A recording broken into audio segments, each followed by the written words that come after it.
ध्यान से, आत्मवार्ता से मनुष्य बदलता है।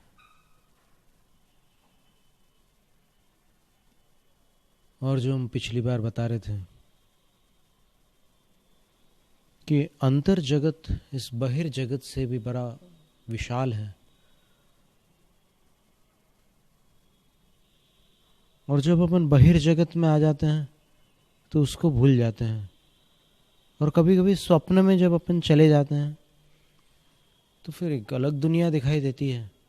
उसमें कई ऐसे ऐसे स्थान दिखते हैं जहाँ पर अपना कोई परिचय नहीं होता, और फिर कहीं से कहीं चले जाते हैं। जो स्वप्न शास्त्री हैं वो लोग कहते हैं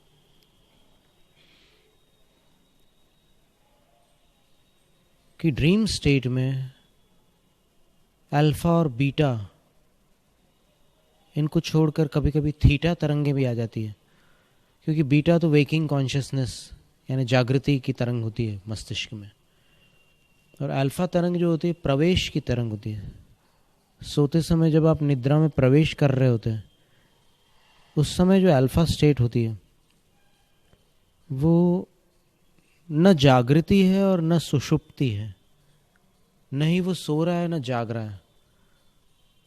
और इसलिए ऐसा कोई भी व्यक्ति मिलता नहीं जो ये बता दे कि मैं 10:22 पर सोया था, 10:22 पर लेटा था, ये बोल सकता है, पर सोया था ये नहीं बोल सकता। क्योंकि सोते समय वो अल्फा में डेफिनेटली जाता है, और अल्फा में जाने पर वो सब उसको होश नहीं रहता है। घड़ी का कांटा कहाँ है वो अल्फा में समझ में नहीं आ सकता। और उसके बाद ड्रीम्स में थीटा तक चला जाता है। कभी ड्रीमलेस जो अवस्था होती है, स्वप्न रहित निद्रा होती है, डीप स्लीप बोलते हैं उसको।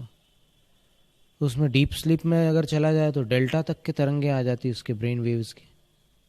कोई सपना नहीं दिख रहा, बस सोया हुआ है, आंखें भी हिल नहीं रही उस समय। और आंखें जब हिलती है तो उसको मेडिकल साइंस में REM स्लीप बोलते हैं। R rapid, EIM movements, rapid eye movements. तो रैपिड आई मूवमेंट्स वाली जो नींद होती है, ऐसे ऐसे आंखें हिलती है अंदर ही अंदर, पलकें बंद है, आंखें हिल रही है।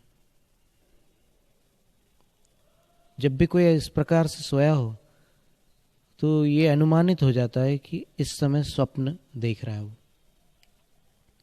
स्वप्नावस्था में बंद पलकों के अंदर आंखें हिलती, ड्रीम स्टेट। और कहते हैं कि उस ड्रीम स्टेट में ही बॉडी रिलैक्स होता है। नींद की गोली खाने से नींद आती है, लेकिन शरीर को विश्राम नहीं मिलता,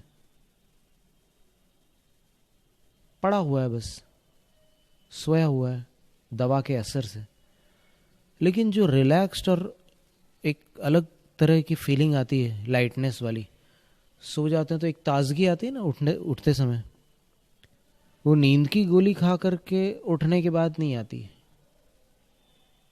वो स्वप्न वाली निद्रा के बाद आती है। वो भले 20 मिनट की निद्रा हो, वैसे ही 20 मिनट का ही टाइम होता है सपने का, 20 मिनट से ज़्यादा नहीं रहती REM स्लीप। उसके बाद फिर बीच में ब्रेक होती है, फिर दोबारा नींद आती है, फिर ऐसे कई सपने हो सकते हैं एक रात में, लेकिन एक सपना 20 मिनट से अधिक नहीं होता है, ऐसा वैज्ञानिकों का कहना है। तो उस स्थिति में जो ब्रेन की तरंगें होती है, मस्तिष्क की जो तरंगें होती है, वो अपेक्षाकृत शांत होती है, और उस समय अंदर बहुत सारी चीज़ें दिखती है। और लियोन नास्कॉन एक बहुत बड़े स्वप्न शास्त्री हैं, उनका कहना है कि स्वप्न से ज़्यादा सही जानकारी आपके बारे में और कोई नहीं दे सकता। स्वप्नों का यदि व्यवस्थित अध्ययन कर लिया जाए तो आपको पूरी तरह से पहचाना जा सकता है। अब पूरी तरह से सर्वज्ञ देव जैसा नहीं, लेकिन बहुत हद तक आपको जाना जा सकता है सपनों के माध्यम से। तो फिर उसके लिए फिर ल्यूसिड ड्रीमिंग एक प्रोसेस है। ल्यूसिड ड्रीमिंग का अर्थ होता है कि अपन सोए हैं, लेकिन सोते समय भी कुछ होश है अपने पास। यानी वो ब्रेन को इस तरह से प्रोग्रामिंग करके सेटअप कर लेते हैं कि सोने के बाद जब उठते हैं और नींद चली जाती है, तब वापस उसको रिकलेक्ट कर सकते हैं अपन कि सोते समय क्या क्या हुआ था अंदर। और इस प्रयोग को करने के बाद, ठीक है, कोई ऐसा कह सकता है कि ये सब फुर्सत वालों का काम है, हमारा तो दिन रात एक करने के बाद गुजारा होता है, ये सब करने की कहाँ हमारे पास फुर्सत है। ठीक है, चलो कोई बात नहीं, आपकी भावनाओं का भी हम आदर करते हैं, क्योंकि सारे जीव यहाँ पर इस संसार में अपना अपना योगदान दे रहे हैं। ये दुनिया एक के भी बिना नहीं चलती, सबकी मदद से चल रही है। एक कम हो जाता तो किसी और को आना पड़ता है उसकी पूर्ति करने के लिए, और तब दुनिया चलती है। इसलिए एक एक प्राणी कीमती है। तो अगर उस जगत को अपन देखते हैं तो पता चलता है कि कभी कभी कुछ स्वप्न ऐसे होते हैं जिसमें अपन उसी स्थान पर 2 बार 3 बार गए हैं सपने में।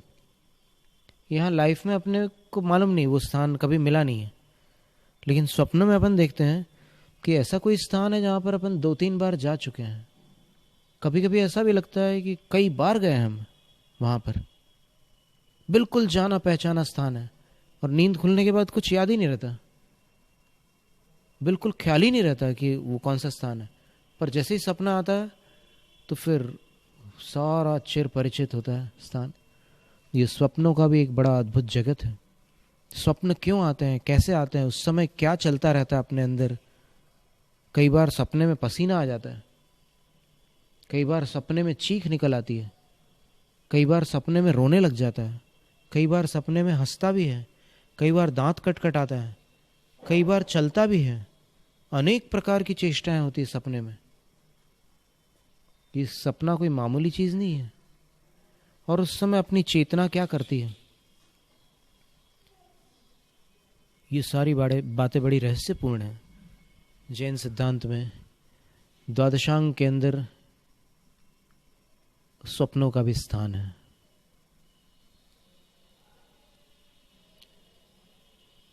षटखंड आगम की जो टीका है उसका नाम धवला है। उसकी 9वीं पुस्तक में नमो अट्ठंग निमित्त कुशलाणम, जो तीर्थंकर के प्रधान शिष्य होते हैं, अनेक शक्तियों से रिद्धि सिद्धियों से संपन्न होते हैं, वो उन मुनियों को प्रणाम कर रहे हैं जो इसके जानकार हैं। वो स्वयं भी जानकार हैं, लेकिन जानकार ही जानकार की कीमत को पहचानता है, इसलिए उनका किया हुआ नमस्कार मायने रखता है।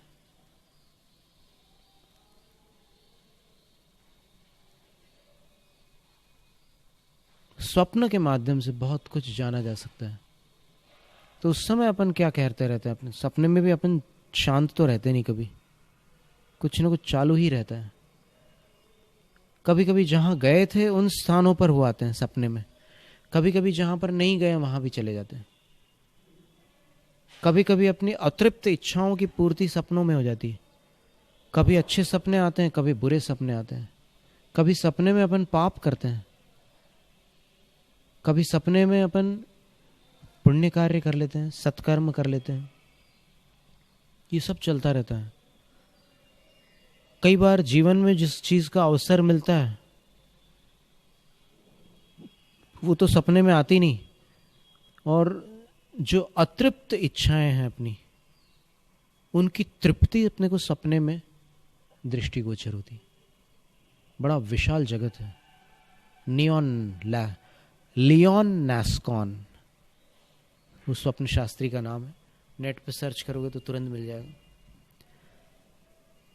उनका कहना है कि जितनी एक्यूरेसी एस्ट्रोलॉजी में है, जितनी एक्यूरेसी पामिस्ट्री में है, जितनी एक्यूरेसी टैरो कार्ड्स में है, बहुत सारी ऐसी विद्याएं हैं, उन सबसे अधिक सही जानकारियां अपने ही सपनों से मिल सकती है।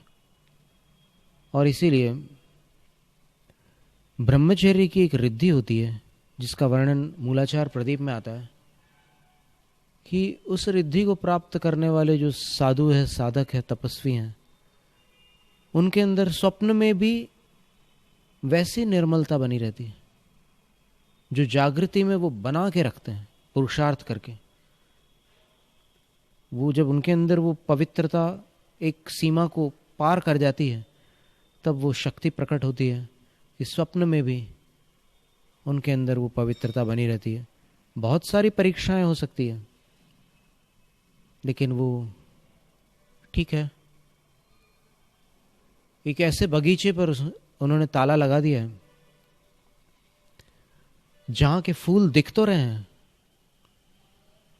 लेकिन न तोड़ने का विचार आ रहा है, न सूंघने तक की इच्छा हो रही है। बस ठीक है, दिख रहे हैं, कोई बात नहीं। ब्रह्मचर्य विकारों को दबाने का नाम नहीं है।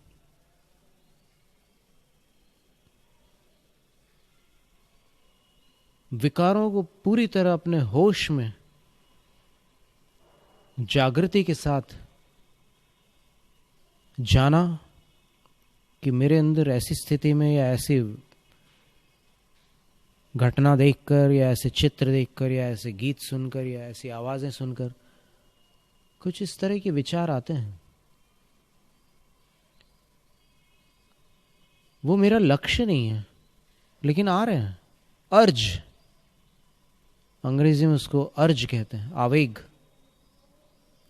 वो आवेग बहुत प्रकार के हैं। जो पुराने मनोविज्ञान के शास्त्री लोग थे वो कहा करते थे कि अर्ज को कभी रोको मत, क्योंकि वो एक एनर्जी है, एक ऊर्जा है। रोकने से वो समाप्त नहीं होगी, वो कभी ना कभी उभरेगी और फिर तुम्हारे अंदर वही स्थिति बन जाएगी। तुम वही के वही रहोगे, कमजोर के कमजोर रहोगे। लेकिन जैसा हमने एक बार पहले भी कहा था, मॉडर्न साइकोलॉजी के एक बहुत बड़े विद्वान हैं विलियम वॉकर एटकिंसन। उनका कहना है कि delay a passion and it will fade away. आवेग की पूर्ति न करके उसको टालते वो विलीन हो जाएगा। साधना मार्ग में यही शिक्षा दी जाती है। बड़े बड़े जो साधक होते हैं, बड़े बड़े जो गुरु होते हैं, जिन्होंने मन को काफी कुछ वश में कर लिया होता है, वो यही कहते हैं कि इच्छा की पूर्ति करने से तुम बलवान नहीं बन सकते। दुनिया अपनी इच्छाओं को पूर्ण कर रही है। किसको मनोबल की प्राप्ति हुई है? और जहां कठोर साधनाएं कराई जाती, चाहे वो खेल जगत हो या फिर अध्यात्म जगत हो, वहां पर इच्छाओं को दूसरी दिशा में मोड़ा जाता है। मन रुकता नहीं है, मन की दिशा भर परिवर्तित की जा सकती है, तो उनको दूसरी दिशा दी जाती है।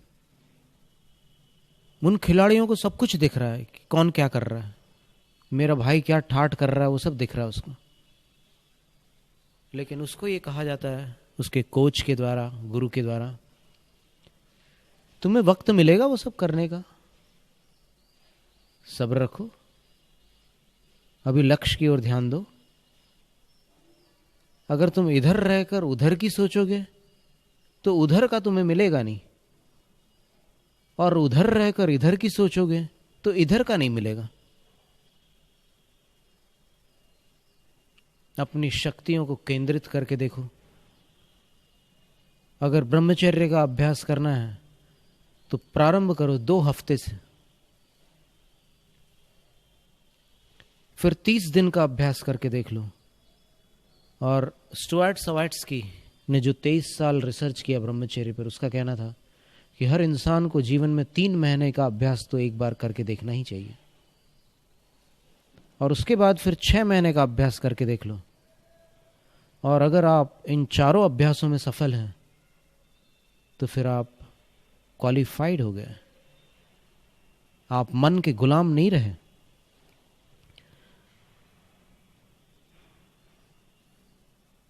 मॉडर्न लोगों का कहना है कि तो बॉडी के केमिकल्स हैं, केमिकल रिएक्शंस होती है, इच्छाएं उत्पन्न होती है, अर्ज होते हैं, उनकी पूर्ति कर लो तो फिर रिलैक्सेशन होता है। ये एक नजरिया है उस चीज को देखने का। लेकिन कुछ ऐसे लोग भी हुए हैं जो उस अर्ज के साथ बहते नहीं हैं। अगर ऐसा कोई नहीं होता तो फिर अपन उनकी बात पर विचार करते, लेकिन ऐसे हुए हैं लोग कि जो उसमें बहते नहीं हैं, और न बह करके भी वो उस ऊर्जा को दूसरी दिशा देते हैं। इसलिए स्टुअर्ट सवाट्स्की ने उस शक्ति को, एक शक्ति है वो जिसको जैन शास्त्रों में आचार्य शुभचंद्र स्वामी ने ज्ञानार्णव के अंदर काम तत्व कहा है। वो काम तत्व सिर्फ इच्छा पूर्ति का नाम नहीं है, उसके 4 कार्य होते हैं।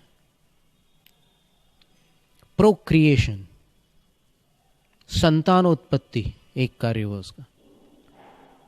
दूसरा इंडल्जेंस, व्यसन और अपराध के जगत में उस शक्ति को लगा देना। क्राइम्स करते हैं वो लोग, वाइसेस, व्यसनों में डूबे रहते हैं, पूर्ति नहीं होती। वो तो उस बुक में उन्होंने, अपनी रिसर्च बुक में इंटरव्यूज तक दिए हैं ऐसे लोगों के, व्यसनियों के, मेल फीमेल्स दोनों के।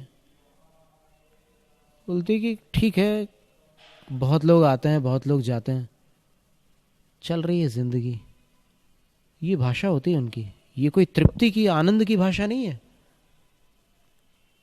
ये खामी है जिंदगी की, जिसमें चल रही है जिंदगी। ये वाक्य मुंह से निकल रहा है। कितना बीमार है वो इंसान अंदर से जिसकी जिंदगी चल रही है। क्या हालचाल है? जी रहे हैं साहब, जी रहे हैं। तो फिर जी रहे हो तो फिर खुश क्यों नहीं हो? खुशी बिना जीना कोई जीना है? और जो दूसरों के भरोसे चले, क्या वो सच्ची खुशी है?